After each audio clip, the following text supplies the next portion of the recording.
Hey guys, how are y'all doing? Yeah, I just wanted to get on here and kind of just express some more thoughts, because life is funny and people talk to me about a lot of things. Things come up in conversations, and apparently I am on people's minds. Because, people keep trying to tell me how my love life is a soap opera. Well, whatever. It's not by choice. It's absolutely not by choice. And it wouldn't be if I didn't lose my first husband. I'd still be married to my first husband if he was alive today. But he's not an option. So I'm just going to express some things, okay? Some things that I've learned, and these are just some of my own point of view. This is just my point of view, okay? I've been through a lot. And there was a saying I saw online once before, and I posted this out, and that is, we age not by our years that we've lived.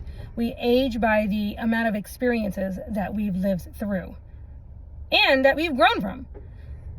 And what a lot of people don't understand about me, and I don't look like it, but I've really gone through a lot more than I've ever expressed, even online, a lot more than what I even care to ever really express. But I have gone through a lot of things, and also I love God. So with the things that I've gone through, the reason why I've been able to bounce back from them and not build up resentment or stay in a hurt place for very long is because of my God, and because I've chosen to be close to my God, Jehovah. And I say my God, he's your God too, okay? But I'm just saying that because that is, honestly, if you want to say my secret. I had a girlfriend ask me, like, how come I can bounce back from things or move on from things? Especially when you discover that something or somebody is toxic. Okay? And simply put, like I've said in my past videos, when I know beyond a shadow of a doubt that I have done all that I can do in a relationship, that I showed up in an authentic way, I showed up in a 100% got your back, here for you kind of way, right? At least as far as what I can do, what I know to do as a woman, what I have to offer. When you show up that way, you can feel more confident in your walking away. You can feel like, okay, that's it. The situation is, that's all that I've done, all that I can do. I've presented myself as much as I'm able to, right? And so you can walk away with a clear conscience, because if somebody is still not, if you show up 100% for them and they still cannot be 100% for you, or they cannot be whatever it is that you had hoped for, or they promised, or whatever, it just is what it is. I mean, that's what that saying means. That saying, it is what it is, that's what that saying means. It is what it is. If I try to force a situation with somebody that is actually not able to show up for you in the way that you need them to, or the way that you want them to, or whatever, I'm going to literally put myself in a situation where they call, it's crazy making, right? What is the definition of insanity? It is literally, doing the same thing over and over and over and over again and expecting a different result. Like, if I know somebody has a problem with, let's say, committing, or if somebody has a drug problem, or if somebody has, an issue or whatever, and they promise this, promise that, and promise this, and then it keeps literally being a problem. Like, it continues to be a problem, or whatever, and I'm allowing that to ruin my life, or if I'm going to allow that to, dictate my happiness or whatever, well, they're going to always fail me. They're literally going to always fail me, because I'm going to always hope for more than what they can actually give, right? So the person to blame is me, right? So when people show you who they are, believe them. And when they show you something different, if you want to give them that opportunity again to show you something different, then wait for that to happen, right? But let me tell you something I've learned about men. I learned learned this years ago. I learned this with my first husband. Okay. And I've seen this time and time and time again. I am not the type to walk away from somebody, but if I do walk away from somebody, it is because I feel forced to. Like my hand feels forced to walk away, right? And if I do walk away, again, it is because I feel that I have done everything in my power to empower them, to let them know what I need them to do to show up for me, right? I'm very vocal. I'm very honest. I don't hide things. I don't lie. And I don't leave people to try to make them come running back to me. That's playing games. When you see that online and on YouTube, and these girls that are always like, just leave him and he'll come running or whatever. And listen, honey, when you leave somebody, that's playing games. You're playing mind games. That's called mind games. And that is for children. Games are for babies. Games are for kids. So if you are a teenager or a kid and you're watching this or somehow or whatever, and you want to play that game, yeah, because you have time in life. You think you have time left in your life to play games. I do not, but I never have been that way anyway. So no, I do not play games. If I walk away from somebody, it's because this is the decision. Likely though, I have been mulling around that decision in my head for up to a year. Even when I left Mary Kay, it took me a year. I was thinking about stepping down as a director in Mary Kay for a whole year before I actually did it. Okay? And so what I'm saying is like, this last scenario though that I had with my fiance, my ex-fiance, I left in less than 30 days after being married. Yeah, like seriously, like, but that's because that man had 3 opportunities. I was engaged to him 3 times. He's not getting another one. 3 strikes and you're out. We're absolutely not revisiting that situation, right? Because if you can't get it right after living, and I mean living with somebody, and I'm talking about living in somebody's house, right? And it still doesn't work out, that just means there's incompatibility, or there's some other serious issues and things that need to be taken care of, right? With that person, or period, point blank. A woman, a lot of times, if she does take somebody back, she's already on the brink of walking away or has already walked away. And it's almost like, okay, I'm already on the ledge, right? But if you push me just slightly over this way, I'm going to fall off, right? That's where I was in that situation. Now, what I also know about love is you cannot force love. You cannot force somebody to love you. And everybody is not for everybody. It doesn't matter how much physical attraction there is. It doesn't matter if somebody loves you physically, or if somebody just loves your body, or if they're attracted to you or whatever. That doesn't matter, right? If there is a mutual love there, then it's undeniable that there's a love there, right? But if there's not a mutual love there, you cannot force it. What I mean by forcing it, is let's think about all these people who, like in other countries when parents put 2 people together, right? And what do they call those? Arranged marriages, or prearranged, or arranged marriages, or whatever. Okay. Or think about people who get married just to help somebody get a green card. Okay.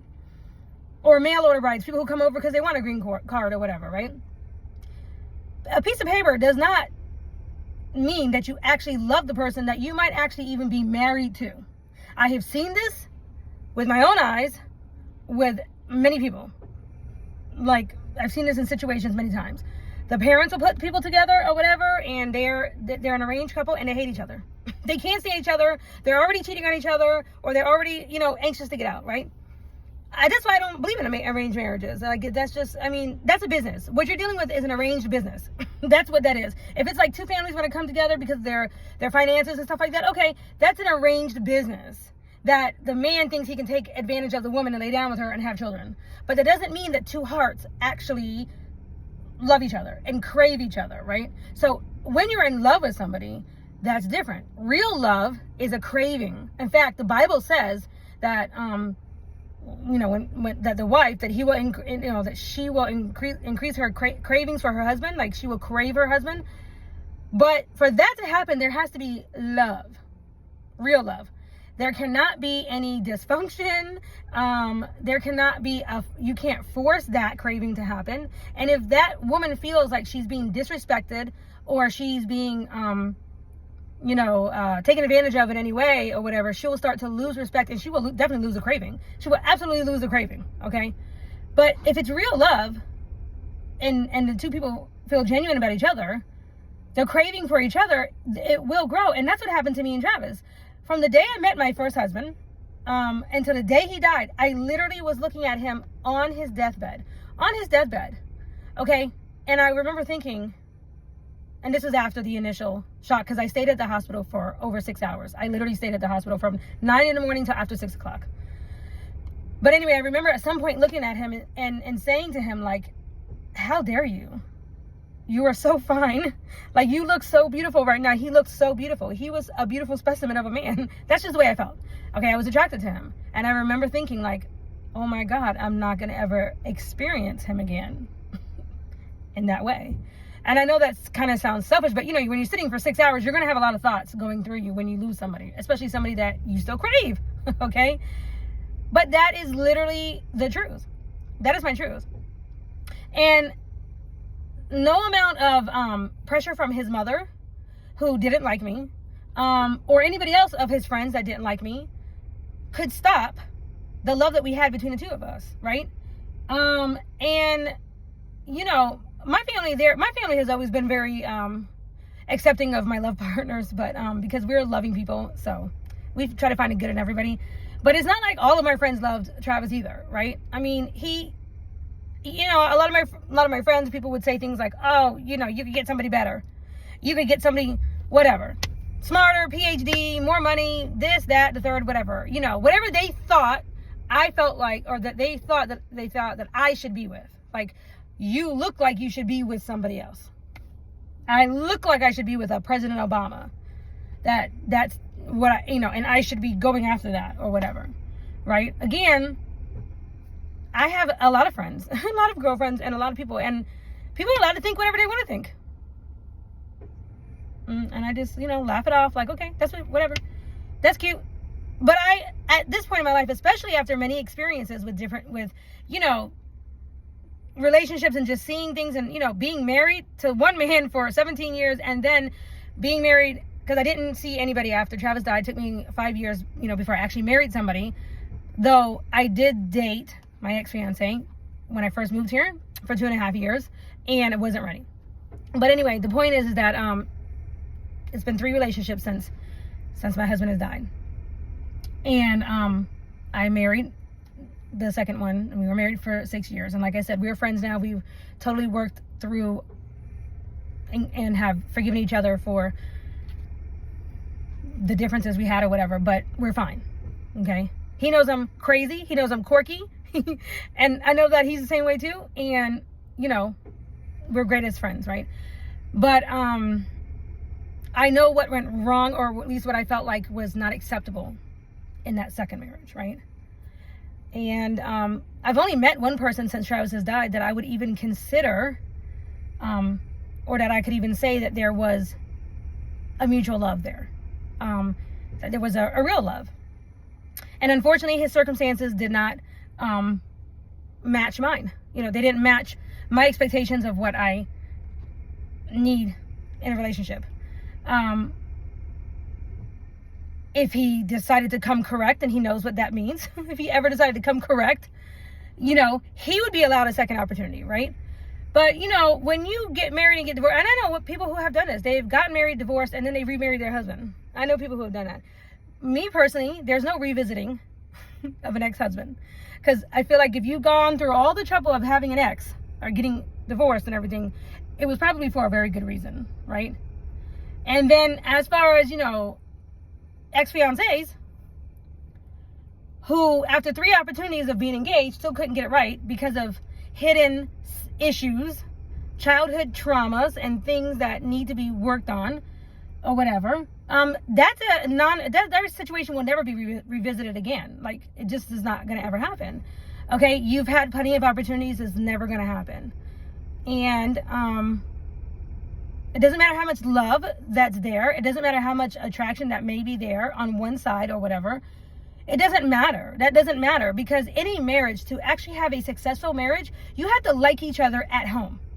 When you go home, okay, you have to like each other. You understand what I'm saying? Like, men all have quirks and things that they do, right? Leaving the toilet seat up. I mean, and I know this. I'm a woman. I know how men are at home. They do things at the house that you just don't like or whatever, you know, but they have their things, right? And But whatever those things are, it can't be so dramatic that you don't like the person. Like, you just can't stand them. You know, if you don't like their smell, and I mean their natural pheromones, right? Like, that's a big thing for me. The way a man smells without no cologne, right? That's a big thing. I gotta, you know, if I don't like your smell, it's gonna disgust me. You know what I'm saying? Like, just because you might have love for somebody, or they might have love for you, or whatever, that doesn't mean that you can actually even live together. That doesn't mean that you're compatible. You know what I'm saying? That doesn't mean that you're actually compatible. Or that you can actually live together. One might be a germaphobe. One might, you know, just be absolutely over the top when it comes to being OCD about stuff. And the other person is not. You're not going to be a compatible match at the house. You're just not, right? So you can't force these situations. You really just cannot force love. It don't matter if your whole family wants you to marry somebody, or wants you to be with somebody, or whatever, and they put you with somebody. That doesn't mean you like them. It's literally, sometimes situations like that makes you dislike somebody even more, because you feel forced. I do not want to feel forced into anybody, or being with anybody, or loving anybody. I never want to feel forced, right? Especially when it comes to love. I want the person to come to me, okay, the way God says it's supposed to be. The man findeth a good woman, okay? And also, I want him to come because he wants to be there. I don't want him to feel trapped, forced, or, you know, it's like, you know, guilt tripped, you know, for any reason at all. And there's many things that go with that. Like, first of all, God said when a man findeth a good woman, when he says it in the Bible, okay, what that means is the man should be looking for the man should go to the woman. The man should find the woman, right? So a woman shouldn't be out there chasing men, forcing them to come home, or forcing him to love her, or forcing him to do XYZ. It doesn't work like that. Like, that's not how God intended it to be. The man is supposed to do for the woman. He is supposed to provide, protect, cherish, look after. And the providing part, especially this day and age, is obviously going to be very different than it was in Bible times. Providing in Bible times meant, you know, going out and hunting down some food or whatever, and killing deer or whatever, and bringing home the food and making a tent, or whatever they lived in, you know, back in Bible times. Okay, that's different. They were different, right? These days, it does, you know, it looks different. Every man's providing looks different, right? And you as a woman has to decide whether or not you can live with the way this man actually provides for you. You have to figure that out before you even get married, right? Whether, you know, if his money situation is going to work with you or not, right? But in general, the man is the one who should be taking the lead, okay? So that's where I stand as a woman, because I am a Christian woman. So this is absolutely how I feel. I always say that as a Christian woman, and in a marriage or whatever, it's like, people always say, I want it to be 50-50. I feel, because I am a Christian woman, and because I do believe in God's way, I believe in 49% and 51%. Okay? So the man has 51% and I have 49, right? But I also have free will. Okay? And I also won't be forced into anything. While I can let a man take the lead, it doesn't mean that he can take the lead and choosing from my heart, or trying to force me to love him in any way, right? But once you're entered into a relationship, then it's like, okay, he can have 51%. He can have that final say or whatever, but it's like, I'm not going to pitch hissy fits, scream or bite or act like a brat, or tell my friends I can't stand when he does this and that, or call his mother and be like, la la la la la la la la, fix your man, fix your son, or whatever, and, you know, you raised him wrong, or whatever. I'm not that way, right? I've never been that way. I am simply like, I'm going to state my case. I'm very vocal. I'm going to state what I feel, or whatever, but then I'm going to be like, okay, it's your decision. Whatever, if you decide to do XYZ, then you'll be responsible for whatever comes of it, right? If you don't take my advice, like, as far as, like, if I feel like I might be right about something, but I can't force my hand in something, right? So that's where I stand, right? People keep calling me and asking me and talking to me and wanting to know information, right? And absolutely, I don't wait on nobody. I don't chase no man. I don't wait on no man. And if I walk out on a man or whatever, you better believe that by the time I've done that, he's already known the reason why. And he absolutely was forewarned, probably for a long time. Okay. But, you know, it's like, you know, you're out there, whatever. Absolutely, I'm not waiting on nobody. And absolutely, I'm entertaining others as far as going on dates and talking to other men or whatever. And I'm not closing out no options. Absolutely, I'm not. And because by the time I'm posting all these videos, it has already been 6 months. It has already been 6 months since all of this really has gone down for my life. I've already taken time by myself to work on the things that I felt that I needed to work on and heal from the destruction that has gone down in my life, right? But because I have taken the time that I've needed for myself and to kind of get on the right path for myself, to make some decisions, I am just here now doing some things that I've been wanting to do. I had a husband who was like, don't post anything online, don't do this, don't do that. And he didn't even like me having a YouTube video or having a YouTube channel. Okay, I'm over here single, so now I can do whatever I want to do. Okay, I can have a YouTube channel, I can talk about whatever I want to talk about, I can do whatever I want to do. Okay, because no, I am not married. And yes, I am dating. And yes, I am absolutely on the lookout for my next husband, but I'll know when Jehovah sends him to me. And there is only one ex of mine that I would even entertain as far as giving him another chance, but that's only if he was to come correct, if he decided to. But again, I don't control nobody, no man, and nor do I ever force any man or force any man's hand to come around or try to do anything. No, I just set my stipulations as to what I need, what I'm looking for. And if that person shows up and there's a mutual attraction and a mutual love and a mutual respect and mutual value systems, like the value systems match, not personality. I think personality should be opposite person is what I think. But value systems are similar or the same, you know, where you can work with each other, whatever. And that person presents themselves, then you have to see where it goes. You just have to see where it goes. And so that's how my love life is. You know what I'm saying? And this is the thing about that I know about love. You can be all in love with somebody. You could get married to them. You could have children with them. And then the next day, the next morning, whatever, you wake up and they pass away.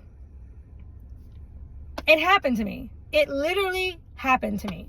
Literally. And my husband was very, very good looking. He was very good looking. He was always in the gym. He always worked out. He, I mean, for me, he was fine. For me, my husband was fine, you know, and I used to tell him. And yeah, I absolutely was, I was very vocal about that, right? And I was, we went through quite a bit. I mean, by the time he passed away, we had already went through our 7-year itch, as they say. So we had passed through the fire, and we had passed, and we came out of it even closer and better for it, especially me, because I changed a lot of things, you know, but we came out even better. And I was very much looking forward to his comeback. I was calling him the comeback kid, because he had really overcame quite a bit in his life. You know, I was proud of him, and I'm still proud of him, you know. But the fact of the matter is because I've had to go through quite a bit, I've learned how to feel whatever my feelings are: mad, angry, sad, disgust, desire, whatever the feelings are, right? I've learned to feel them, accept them for what they are, dissect them. If I need to dissect them, pray about it, work it out or whatever, and let it kind of move through me and let it release it. If I need to cry, I'm going to cry. You know, and if I have to cry every day, I will cry every day, whatever it is, right? But that's how I move on and move through situations or people or things that are not serving me, especially now that I'm not over here wasting time with situations or people that I might meet that have some sort of crazy situation. That's, I mean, my no list is now so long of no's, you know, but, you know, I've been with somebody who had a past, who had a record, if you want to say, you know, and that is not something I judge. That is not something I judge, you know. So I know that I might come across as bougie, my girlfriends, or I might look like I'm picky, or I'm told that I'm picky or whatever, but actually I'm not. Not when you consider, I don't consider the things that I'm asking for when it comes to actual commitment, being with one woman, right? And because I know I'm going to dedicate myself to that man. right? And I know I'm going to OCD on that person, and I need to feel the same thing for me. Okay, I need to feel that I'm the number one priority. I don't think that that is being bougie. No. Okay, and if you're a woman out here who, you got a player for a man or for a husband or whatever, and you're allowing it, that's why you have that. You have a player for a husband because you allow it. Okay, because I don't allow that. I don't allow it. Period. If you want to be a player, play. Just not with me. It's just not gonna be with me. But you have free will to go out there and play around with whoever you want to go play around with, and go be with whoever you want to be with. It just won't be with me, okay? Because I'm gonna sniff that out, and I'm gonna figure that out, and God's gonna tell me. He's also gonna tell me. I mean, I was in a situation with somebody, and in a relationship with somebody, and God told me a lot about this situation, and I knew it. And I expressed it, and it just took a minute for it to get revealed or whatever. But it was exactly what God told me. Okay, so the thing about me is that I don't need, I mean, these women out here, it's like, oh, my man is, he's doing this or he's doing that, and he's not faithful or whatever, and I'm GPSing him and I'm tracking him, and I can see where, he's over here. And I'm talking about grown women that are older than me. Okay, I literally have this conversation, and I'm sitting here thinking to myself, like, all you need to do is really get right with God. And God is the best GPS. He will let you know what's going on, what's going down, and will keep you informed or whatever. But you gotta listen. You gotta listen, because honestly, there were some things that I didn't listen to God about, or at least I didn't listen to what I felt like I was actually being told, right? When you break up with somebody 3 times, there's a reason. And I've prayed. Each one of those times I prayed before I did that. But my kind heart, which people can mistake, because honestly, I might look one way, but the men that I've actually been in relationships with will say that I have a very kind heart, and I'm very nurturing, and I'm very loving. So that can be taken advantage of, right? If you're not careful, right? But I'm no longer going to not listen to myself, not listen to my heart and my intuition and my God. And this last situation, when I asked God for confirmation, I got crickets. When I say I literally got crickets, nothing. I got nothing, no downloads, nothing. And I thought it was weird. I even questioned God. Was he still listening to me? And he made sure he told me he was listening to me. But he didn't give me no answer about that. Okay? And let me tell you something. I don't need to have that experience like one time. Oh, some people pulling up next to me is so close. I don't like that. Anyway, so yeah, you know what? Like, I know I know, that I might surprise a lot of people because of my vocalness, my independence. And you know what? With Travis, and I've already experienced this, and I already know that this can be true. With my first husband, and I will never stop talking about him because this is my boy's father, and also it was very formative for me. My husband, my first husband, a relationship happened during the most formative years of my life, right? So from teenager into my 30s. So he's gonna have the most effect on me, especially that he passed away, right? So I can talk about him. Now, if he didn't pass away and we had decided to get divorced, there would probably be not much talking, okay? But this person who passed away very suddenly, and who loved his family, and we went through a lot together, and I loved him, he deserves to not be forgotten about, right? And honored. Not put in a position above any new man that I'm with, or not put in a position as in to compete with any man that I'm with. So I've had men who have voiced those concerns. To me, it's concerning when they even say that, but hey, let's just put it out there. No, that is not why. But out of respect for my boys, I'm not going to forget their dad. And out of respect for him and who he was in my life, I won't forget him because he was a good love. Okay? So, but because I experienced what I felt was a good ebb and flow and what I felt to be a good match. He was the baby of the family. I was the firstborn. Our personalities just kind of matched. Like what I was headstrong about, he didn't care about. What he was headstrong about and what he cared about, I didn't care about. He had his hobbies that I just, was like, okay, whatever. He loved cars. We used to go to the track and race his car. He dumped money. I mean, he wasted money if you ask me, but he dumped so much money into his race car, into his Mustang. And he loved his car. And he spent a countless amount of time, energy, just, researching parts or whatever. And I mean, just whatever with the car.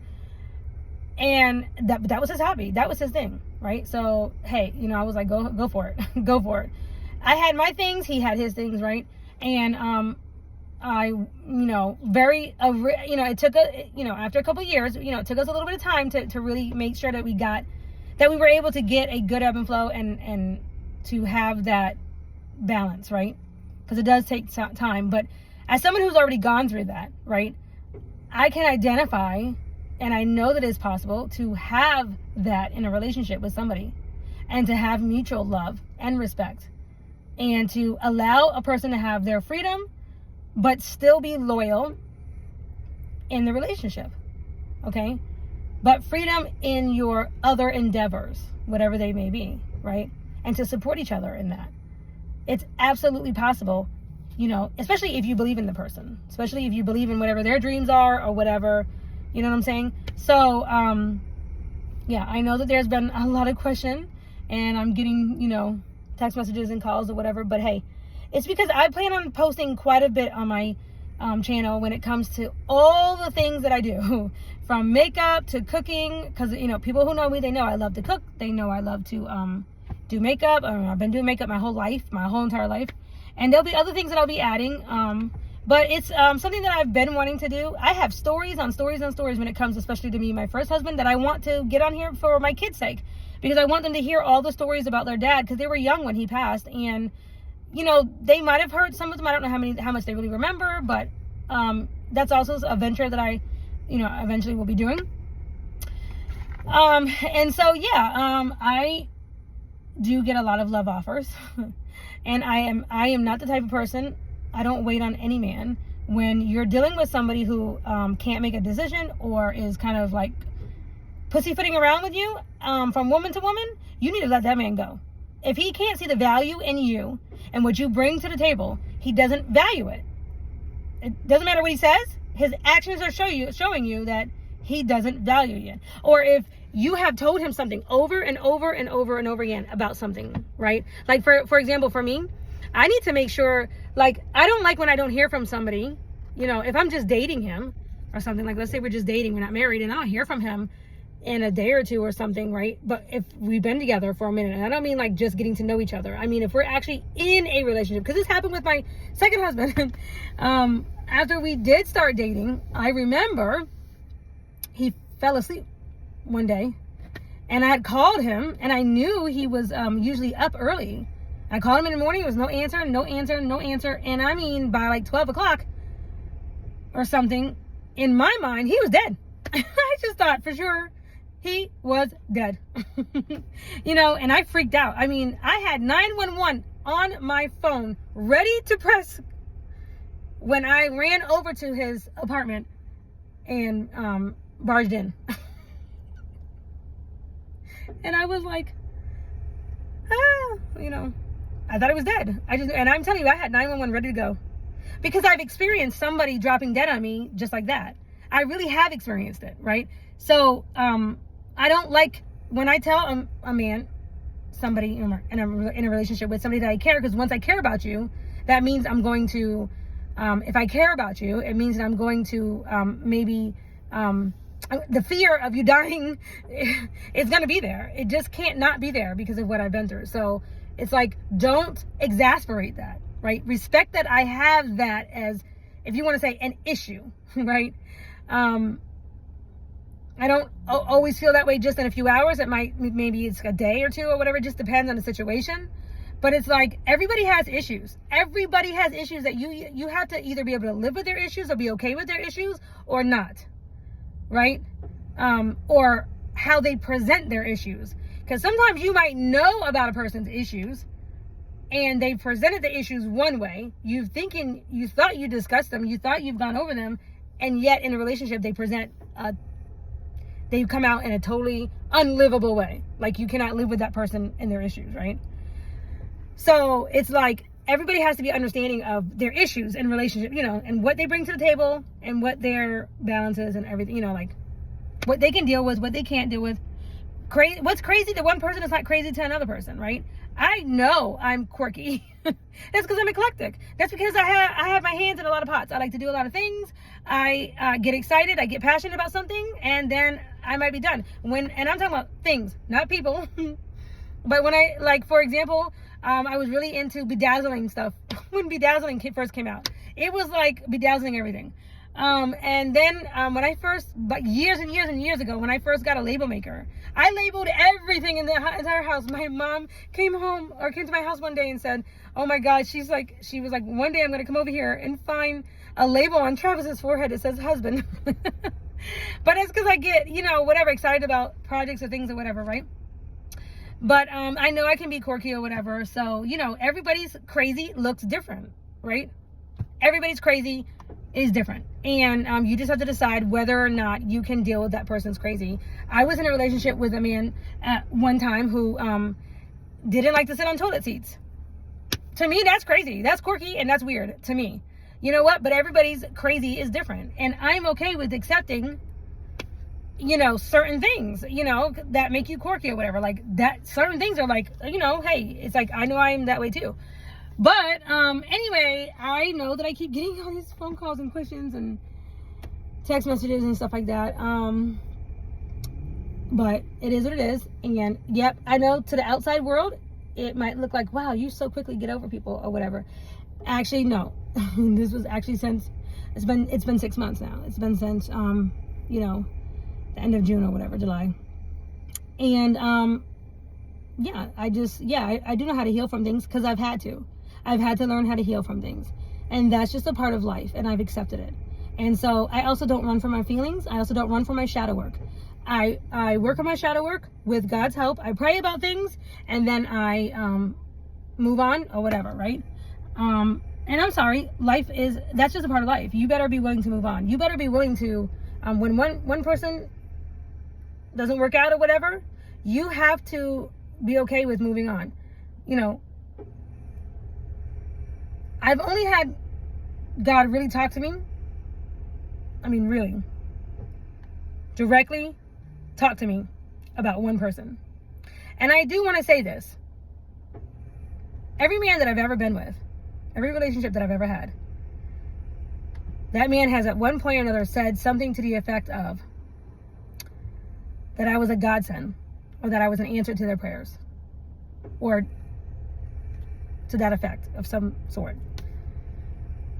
And for the women out there, I just want you to know that you can be an answer to somebody's direct prayers, and even be directly sent by God for that person. And you could be somebody's gift, and they might even know that, and they still screw it up. They still mess up. Okay? And guess what? God will use you to be a blessing to somebody else. That's just what happens. When you're a good woman and you've worked on yourself, and you are able to present yourself as a blessing, God will absolutely let you or send you somebody else who is looking and who won't take advantage of you. So take heart if you've experienced that. Okay, so in any case, I think that's everything. I know I'm going to continue to get phone calls and text messages or whatever, and life is short. Don't take it so seriously. There's plenty of people on this earth, and just learn to move on. Bye.